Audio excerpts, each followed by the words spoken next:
नमस्कार, जय महाराष्ट्र मित्रांनो। आताच्या क्षणाची सर्वात मोठी बातमी। देवेंद्र फडणवीस तसेच शरद पवारांना मराठ्यांच्या नादी लागणं भवलं। शरद पवार पुरते अडचणीत, फडणवीसांचा हल्लाबोल। काय आहे प्रकरण? काय म्हणाले फडणवीस? शरद पवार का आले अडचणीत?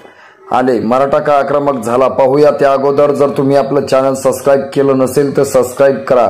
आज राज्यभर मराठा आरक्षणासाठी मोठी आंदोलनं सुरू आहे, परंतु मराठा आरक्षणाचा इतिहास काढून बघितला की मराठा आरक्षणात सर्वात मोठा विरोध हा शरद पवार यांनीच केला। त्यावर वारंवार संधी मिळाली होती, त्यांच्या मनात आलं असतं तर मंडळ आयोग लागू झाला असतं। शरद पवार यांनी मराठ्यांना आरक्षण दिले असते तर शरद पवार यांच्या मराठा समाजाला आरक्षण कधीच मिळालं नाही याचंही नाही असा त्यांचा विचार होता, असा गंभीर आरोप फडणवीस यांनी केला। मराठ्यांचे डोळे उघडले आणि मराठा शरद पवारांना देखील दोषी मानू लागला। जरी असलं तरी पवारांच्या ताफ्याला काळे झेंडे, काही ठिकाणी दगडफेक सुद्धा करण्यात आली। तसेच फडणवीस सुद्धा मराठा आरक्षणाचे विरोधक होते हे सुद्धा सातत्याने दिसून येतंय। मात्र जरांगे पाटलांनी आता 20 जानेवारी पासून मुंबईला धडकणार असा इशारा दिला, तर फडणवीसांनी काही काड्या केल्या तर फडणवीसांच्या घरात पुढे मोर्चा लावा असा इशारा जरांगे पाटलांनी दिला आहे। मित्रांनो, तुम्हाला काय वाटतं?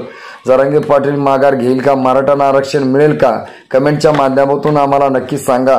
भेटूया का पुढच्या नवीन व्हिडिओमध्ये। तुर्तास धन्यवाद।